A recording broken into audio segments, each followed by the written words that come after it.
Olá, eu sou Haroldo de Oliveira e estou aqui para gravar mais um estudo bíblico para o canal para quem tem sede de conhecimento.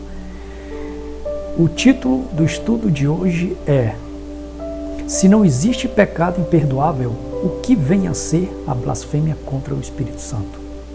A melhor definição para a blasfêmia contra o Espírito Santo é o contínuo endurecimento do coração pelo orgulho. A persistente rejeição à verdade, à lógica e à evidência. O primeiro e maior erro da maioria das pessoas é não estudar profundamente a causa que pretende defender. O segundo maior erro é não ter a humildade de admitir que errou. Um indivíduo começa a pregar publicamente uma descoberta que fez.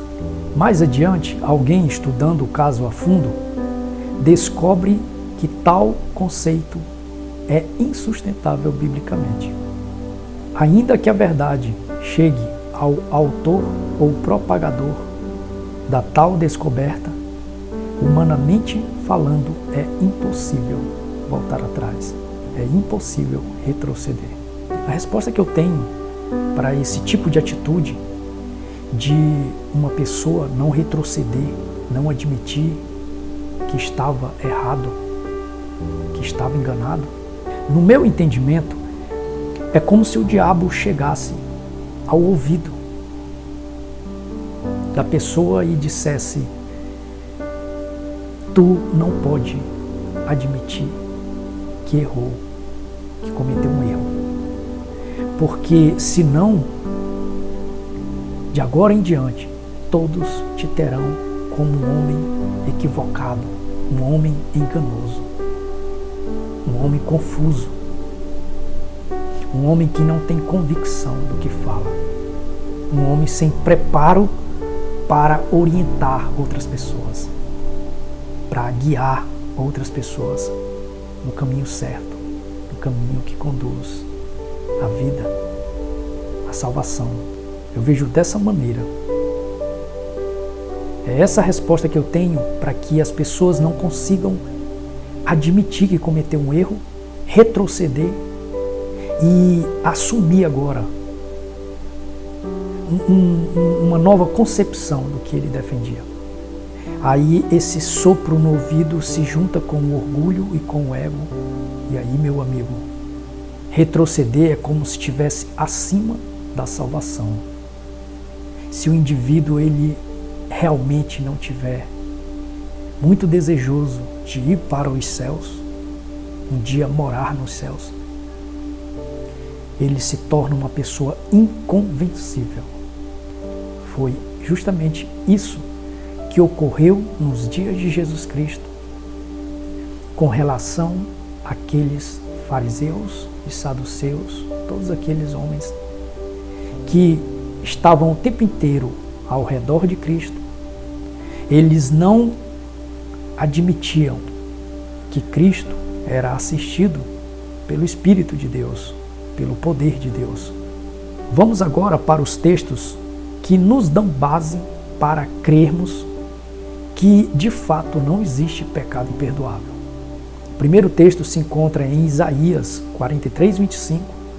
O segundo em Jeremias 31, 34. E 1 João 1, 9. Vamos ler esses três textos para nós entendermos que realmente não faz sentido acreditar que existe um pecado que isola a pessoa de entrar no reino dos céus. Em Isaías 43, 25, diz assim: Eu mesmo sou o que apago as tuas transgressões por amor de mim, e dos teus pecados não me lembro. E em Jeremias 31, 34, de uma maneira resumida, está escrito: porque lhes perdoarei a sua maldade e nunca mais me lembrarei dos seus pecados. E em 1 João 1, 9, está escrito: se confessarmos os nossos pecados, Ele é fiel e justo para nos perdoar e nos purificar de toda a injustiça. Só para que a gente entenda o desfecho de toda essa história, né? De todo esse assunto fique melhor. No livro de Miqueias 5:2, descreve a volta, descreve a vinda, né? A primeira vinda de Cristo encarnado para salvar a humanidade. E aqueles fariseus, aqueles homens, eles conheciam toda essa história, eles sabiam de tudo isso. No livro de Mateus, capítulo 2, verso 2, conta que aqueles 3 reis, ao se dirigir a Herodes, eles pediram informações do nascimento do menino Jesus. E Herodes conta o relato que Herodes ficou perturbado com aquilo, porque aqueles 3 reis disseram, né, afirmaram a ele que eles iriam adorar a criança, porque a criança era o rei dos judeus, o salvador da humanidade. E o que foi que aconteceu ali? Herodes foi até aos sacerdotes, os príncipes da lei. Foram aqueles doutores da lei, que eram compostos de 70 sacerdotes e um sumo sacerdote, que ficava revezando entre Caifás e Anás. E aqueles homens falaram para que Herodes não se preocupasse com aquilo. Só que, já entendendo o que é a blasfêmia contra o Espírito Santo, aqueles homens ali, cheios de orgulhos, eles falaram aquelas coisas porque eles não admitiam, eles não queriam admitir que essa criança, o menino Jesus, o prometido de Deus, o Hamashia, ele não viesse de entre eles, os príncipes da lei.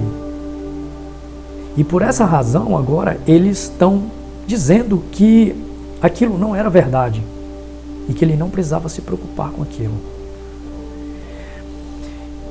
Resumindo, Cristo é rejeitado quando bebê.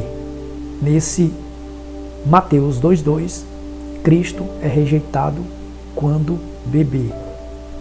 Em Lucas 2:46, Cristo é rejeitado quando criança. Aos 12 anos, ele entra dentro do templo e ali ele dá uma verdadeira surra das escrituras sagradas, do Tanakh, da Torá, daqueles homens ali. Provavelmente, ali naquele dia, estava até Gamaliel, que era o príncipe dos príncipes, o rabino dos rabinos. E Cristo, aos 12 anos de idade, ensina aqueles homens o que parecia impossível. E olhem só como é interessante. Quando José e Maria chegam ao templo, o que aqueles homens fazem? Aqueles homens, em vez de dizer, olha, essa criança deve continuar aqui conosco, crescendo nos caminhos do Senhor, na nossa companhia, no templo, porque ele é especial. Ele nos provou hoje que ele é o prometido de Deus. Mas não. Quando José e Maria chegam ali, aqueles homens provavelmente agradeceram a Deus pelos pais da criança ter chegado e tirado ele dali, porque aquela criança tinha envergonhado todos eles. Fazia perguntas para eles e eles não sabiam responder. E com certeza todas as perguntas que eles faziam para Jesus Cristo, mesmo sendo uma criança, respondia todas.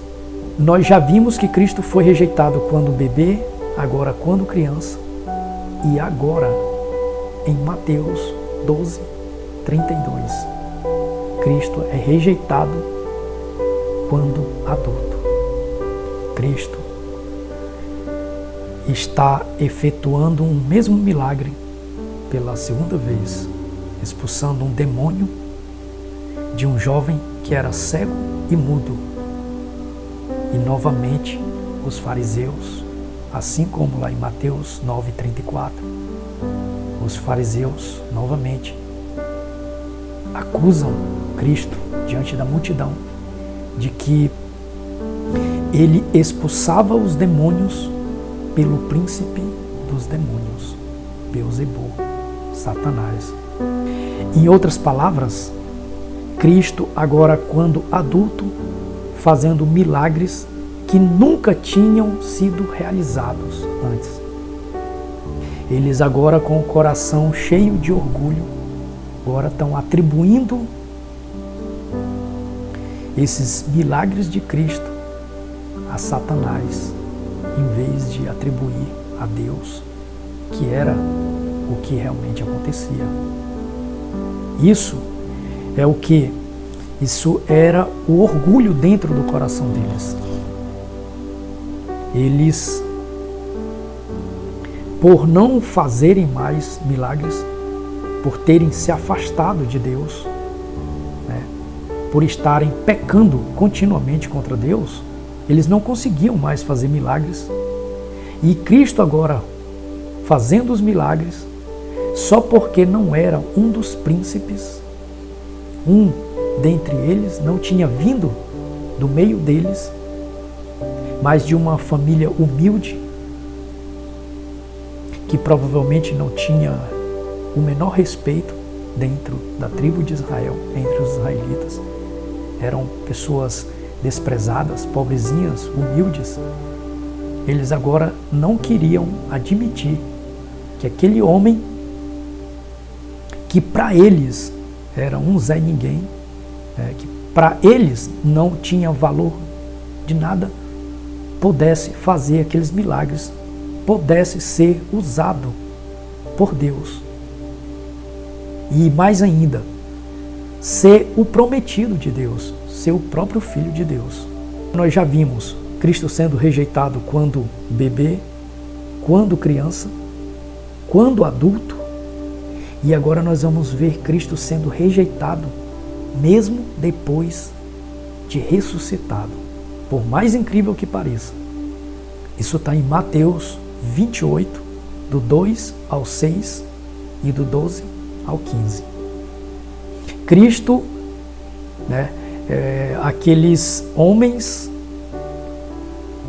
que guardavam o túmulo, chegam para os fariseus e falam para eles: olha, nós vimos quando o anjo desceu do céu, retirou a pedra que dava acesso ao túmulo, ao sepulcro onde Cristo estava, e sentou em cima. E nós vimos quando ele saiu com vida de dentro do túmulo. E o que acontece no momento em que aqueles soldados falam isso para os fariseus? Em vez daqueles homens caírem de joelhos aonde estavam e pedir a Deus: Pai, perdoa-nos pela loucura que cometemos e faça de nós agora o que melhor lhe aprouver, o que melhor lhe agradar. Mate-nos ou deixe-nos vivos, faça o que o Senhor quiser. Não foi isso que aqueles homens fizeram, aqueles fariseus. Mas conta o relato que eles pediram que aqueles homens, aqueles soldados, ficassem em um determinado local lá. E eles se reuniram, pegaram o dinheiro que cada um tinha, todo o dinheiro que cada um tinha, fez uma grande quantia de dinheiro, deram para aqueles soldados e disseram: olha, para todos os efeitos, o corpo dele foi roubado. Falem isso para todas as pessoas, que o corpo dele foi roubado pelos seus discípulos. Porque senão agora o engodo, o engano, o falsário, o charlatão ganhará cada vez mais força do que antes, quando estava vivo. Foi isso que eles, com o orgulho dentro do coração, fizeram aqueles homens fazerem isso. Agora eu entendo por que em Mateus 27, do 50 ao 54, corpos de homens santos que dormiam no cemitério de Jerusalém ressuscitaram. E conta o relato que diz que esses homens foram vistos entrando em Jerusalém. Por que esses homens entraram em Jerusalém? Será que eles entraram só para se despedir de seus familiares e em seguida ir com Cristo para os céus? Não. Esses homens entraram em Jerusalém para testemunhar que o corpo de Cristo não tinha sido roubado por seus discípulos, como aqueles soldados espalharam por toda Jerusalém, em função do dinheiro e da ordem que receberam dos fariseus, dos príncipes da lei. Mas que Cristo, na verdade, tinha ressuscitado. E aí, em seguida, eles vão se encontrar com Cristo e são levados para os céus com Cristo, como um troféu sobre a morte e, consequentemente, sobre Satanás. Eu acredito que quando Deus permitiu que João Batista morresse, tendo a sua cabeça decepada do corpo, eu acredito que Deus permitiu aquilo porque nos seus propósitos ele estava ali dizendo: meu servo, eu vou permitir que você morra agora, para que daqui mais alguns dias você me conheça pessoalmente, você venha aqui para cima. Faz todo sentido que Cristo não tenha feito nada por João Batista e nem o próprio Deus tenha livrado ele daquela morte covarde causada ali, tramada por Heródia e Herodes, que deu a ordem de degolar João Batista. Ninguém pode provar que o que eu estou falando aqui é verdade e nem mentira. Entende? Porque existe uma possibilidade muito grande, sim, de João Batista estar hoje lá nos céus, assim como Moisés, Elias, Enoque e todos aqueles que ressuscitaram naquela manhã. Mas o papel principal, a função daqueles homens terem ressuscitado foi isso. Foi entrar em Jerusalém e dizer para todas aquelas pessoas, todos os seus familiares e vizinhos, quem estava na casa onde cada um entrou, que Cristo não tinha sido roubado com o seu corpo adormecido, morto não, mas que ele tinha ressuscitado. Não é interessante tudo isso? Eu acho extraordinário. Nenhuma eloquência de palavras, nem força de argumento pode converter o pecador. Somente o poder de Deus pode imprimir a verdade no coração. Aquele que persistentemente se desvia desse poder não pode ser alcançado. A pessoa, ela pode ouvir a verdade de Deus diversas vezes, mas se ela não abrir o seu coração para Deus, mas persistir relutando contra a voz de Deus, em função do seu orgulho, chegará um momento em que ela não conseguirá mais discernir entre a verdade e o engano. Então o diabo tomará a direção de sua vida. É como se o diabo dissesse: já que tu não quer servir o meu inimigo, já que tu não quer ser um príncipe nas mãos do meu inimigo, tu será na minha mão um meu escravo. Você, mulher, é como se o diabo estivesse dizendo: já que você não quer ser uma princesa nas mãos de Deus, eu farei de ti uma gata borralheira nas minhas mãos. É isso que acontece quando uma pessoa ela endurece o coração pelo orgulho,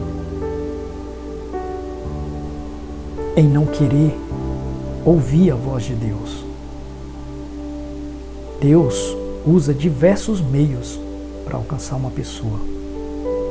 Deus primeiro usa o próprio Espírito dele, concedendo à pessoa intuições, para a pessoa ler determinado texto. E a pessoa lê aqueles textos. Só que quando aquilo vai de encontro aos seus conceitos, ao conhecimento que ele adquiriu, ele pensa que aquilo é loucura, fecha a Bíblia e abre depois em outro lugar,